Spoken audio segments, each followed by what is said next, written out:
create jobs. And Representative Aaron Schock joins us from Peoria, Illinois. Congressman Schock, same question. Give us a snapshot of Peoria economically. Well, good morning, Peter. Good to be with you. Peoria is home to one of the largest employers in America, a Fortune 50 company, Caterpillar Tractor Company. Is headquartered here in Peoria, employs a large number of my constituents. I have a 20-county district, so while my hometown is Peoria, I have parts of Decatur, Illinois, which of course is home to ADM, Archer Daniel Midland, one of the largest food processors in the world as well. Springfield, the state capital here in Illinois, is also in my district. But the largest employer, despite all that, is actually agriculture. And so both agriculture as well as large manufacturers like Caterpillar, John Deere is just outside my district, rely on a growing economy, not only here in our country but around the world. So I was specifically interested in the President's mention of free trade agreements in his State of the Union a few weeks ago. He said, but for us moving in that direction, we're gonna lose out with the expanded opportunities for companies and industries in our own country to grow. And I know that to be true in my district. Again, with Caterpillar, who sells 70% of the tractors that they build in our country to other people in other countries, and the large ag industry in my district, which relies on other people buying our crops and foods. We only have 5% of the world's population in this country, and if we're going to be serious about growing our industries, whether it be manufacturing, both small and large, or the ag industry, it's going to be through trade around the world. So as a member of Congress, a member of the Small Business Committee, what do you do and what can you do in your view?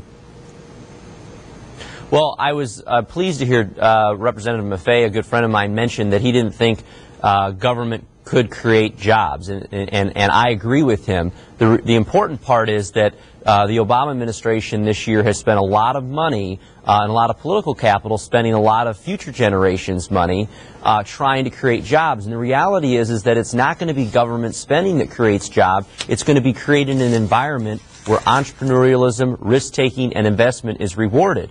And unfortunately, this past year, we've spent the year talking about a $1 trillion stimulus bill, which did not stop unemployment from going up. Then we talked about a cap-and-trade bill, and then a health care bill, all of which had a whole host of taxes and fees in them. And what's significant about that is it's created a lot of uncertainty within both the public markets as well as the private small business entrepreneur who says, wait a minute, I don't know if I'm going to go out and expand my business. I don't know if I'm going to go out and make that capital investment because I don't know what the rules of engagement are going to be. I don't know what my cost of employees are going to be vis-a-vis new health care costs. I don't know what my cost of energy and production of goods is going to be vis-a-vis the cap and trade bill. So what we've done this past year, unfortunately, is create a lot of uncertainty within the small business sector, and we need to instead talk about pro-growth initiatives. Maybe there are things we can do with the research and development tax incentive. I sponsored a bill with Walt Minnick, a Democrat from Idaho, called the Relief Act, which would basically create a payroll tax holiday, which many of the business groups have suggested will create millions of jobs if we allow more of those employers to keep the money to reinvest in their business. So capital is important. They have to have access to capital. The President's talking about that now. That's a good step in the right direction. But we also have to create a level of comfort that if an entrepreneur here in our country is going to stick their neck out, invest their life savings, as one of your earlier callers mentioned, into a business, that the federal government is going to step in and change the rules in the middle of the game, either by raising their cost of producing those goods with an energy tax, or raising their cost of health care or some kind of payroll tax, as has been discussed this year. So creating a level of uncertainty and then put in pro-growth tax policies which incentivize the kind of risk-taking we're looking for. Congressman Maffei in Syracuse, is there anything there that you would disagree with? Very little. I mean, I think Aaron has a lot of good points, and he is a very good friend of mine. And you know, I think it does show that there is some bipartisan agreement that can be had. I mean, I might state things a little differently. Of course, the government can create jobs. It can even directly, as was done with, say, the WPA during the Great Depression. But that's not what is really needed right now. And the way the government policies can best create jobs is to help facilitate the private sector, and that's what Aaron was talking about. And I think he's right. I might go about things a little differently. I do think some government spending is in order, particularly advanced lending to small businesses and other kinds of developers and things like that, who, if they could just get a loan at even close to reasonable interest, would be investing right now in America and creating jobs. But I think he's also right. I think tax cuts and tax incentives are a big part of that. I would like to see a investment tax credit. That has worked in the past. And also, and my guess would he would agree with this, but maybe you want to ask him, I think we need to have a major corporate tax reform bill where we get rid of some of these loopholes that are encouraging investment overseas in manufacturing, but then dramatically lower the corporate tax rate to make us competitive with other countries in the world again in terms of our corporate tax rate. So companies like Caterpillar are willing to stay in the United States and don't have a negative incentive to do so. Congressman Schock? Well, I certainly agree, and if there are loopholes and incentives to drive business and industry outside of our country, I'm interested in closing those. I'm interested in keeping the United States competitive in the global market. One of the things that the Obama administration talked about this year that would have been extremely detrimental to companies like Caterpillar, that I heard from multinationals around my state, Motorola's in my state, Boeing, is another important company in our state that does a lot of international business. President Obama had originally talked this year about taxing multinationals' profit overseas, and that would have been extremely detrimental to businesses that are growing around the world, for them to keep their headquarters here in our country.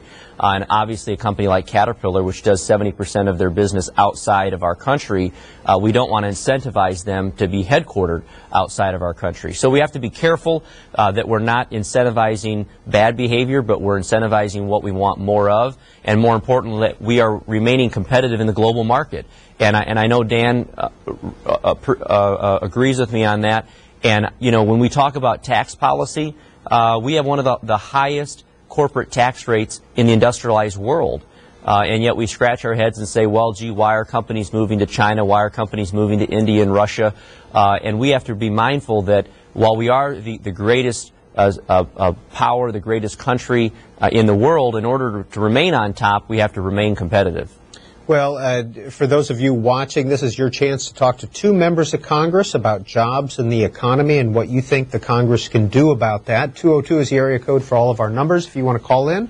737-0001 for Republicans, 737-0002 for Democrats, and 202-628-0205 for Independents.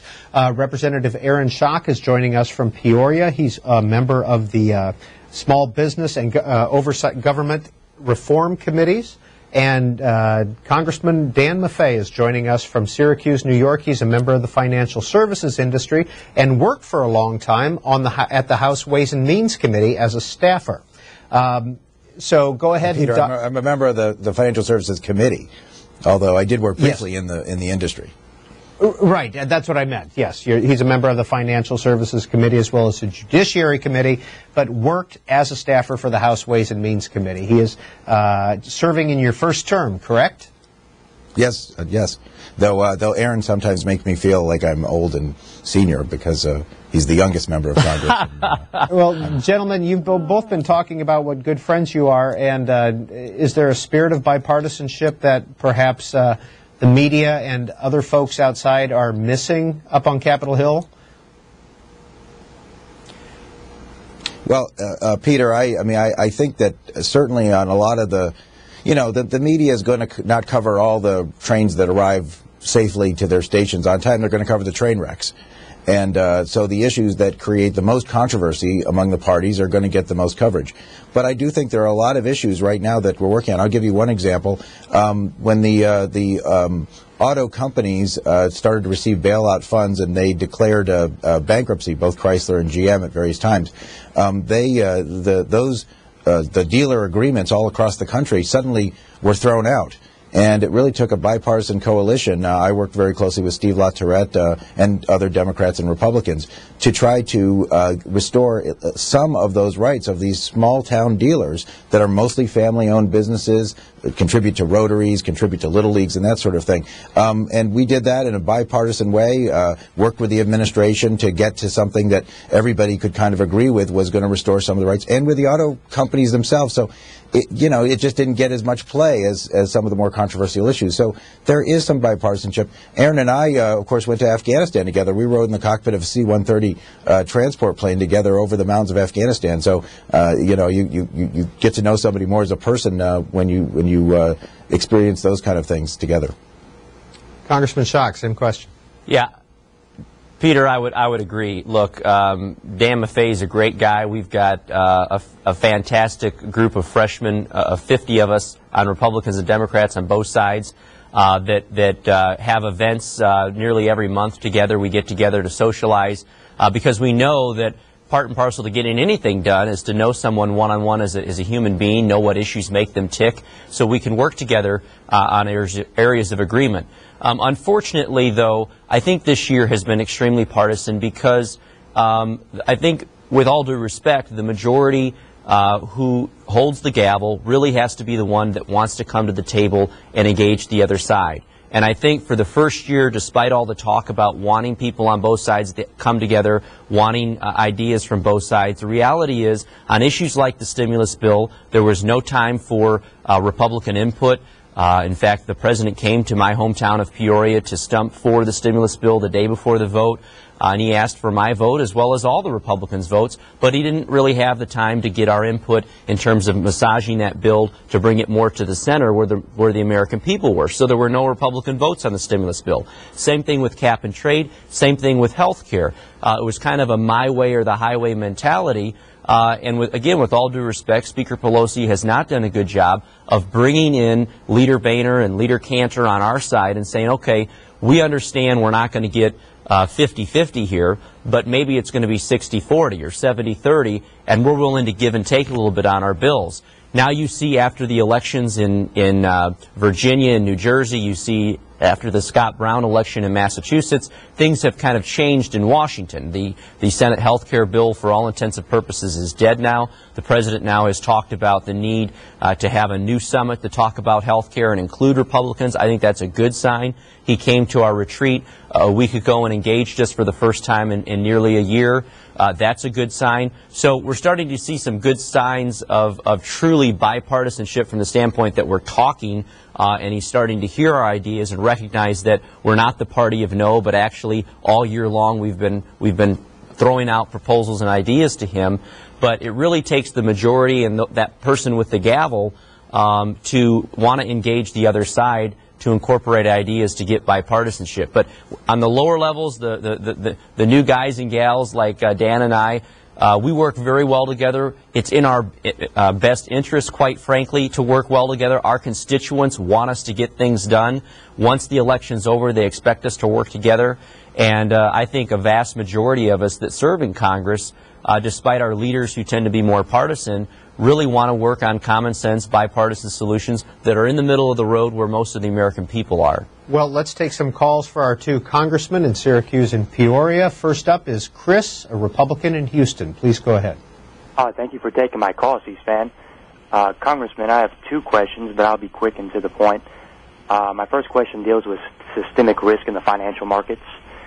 Should government set up systemic risk insurance policies for banks to guard against issues such as moral hazard, who are either too big to fail or too interconnected to fail, by collecting premiums in exchange for protection, instead of merely just picking winners and losers with taxpayer dollars? And secondly, in regards to health care, if Democrats are going to give Republicans more leverage in the debate, are Democrats sincerely ready to incorporate some of the strategies provided by Republicans, such as comprehensive medical malpractice reform, increasing competition through deregulation, and also providing safeguards to protect the doctor-patient relationship? And if so, will this require lawmakers to start from scratch and craft a brand new bill? Let's start with Congressman Maffei. Well, I'll certainly start with the financial services aspect of it. In the financial services reform bill that we did pass through the House, we did include something like the caller is talking about, actually very much like the caller is talking about, a sort of a fund that would help unwind. This is not a bailout fund. The companies that get into hard times would indeed cease to exist, but it would help unwind in a fair way those kind of companies. I think there's, one could say there's still some controversy about who exactly should pay into this fund, and I actually sponsored an amendment that would create a study to look and make sure that the companies that are, the banks and other things that are asked to put in this fund really do have systematic risk, really should be paying in that insurance, as opposed to other kinds of financial institutions that frankly aren't likely to do that risk. I don't want to charge the kind of financial services simply because they're financial services. We want to make sure that they are engaging in behavior that could potentially be risky. That doesn't mean they shouldn't do it if it's innovative or whatever, but we want that backstop, that kind of insurance plan, and that's the basic model, and actually I think it's a pretty moderate model. In terms of the health care debate, the caller brings up some interesting points. The president, met with Republican leaders on health care specifically, and he said, yeah, in fact, the Democrats are willing to consider and many of the Republican ideas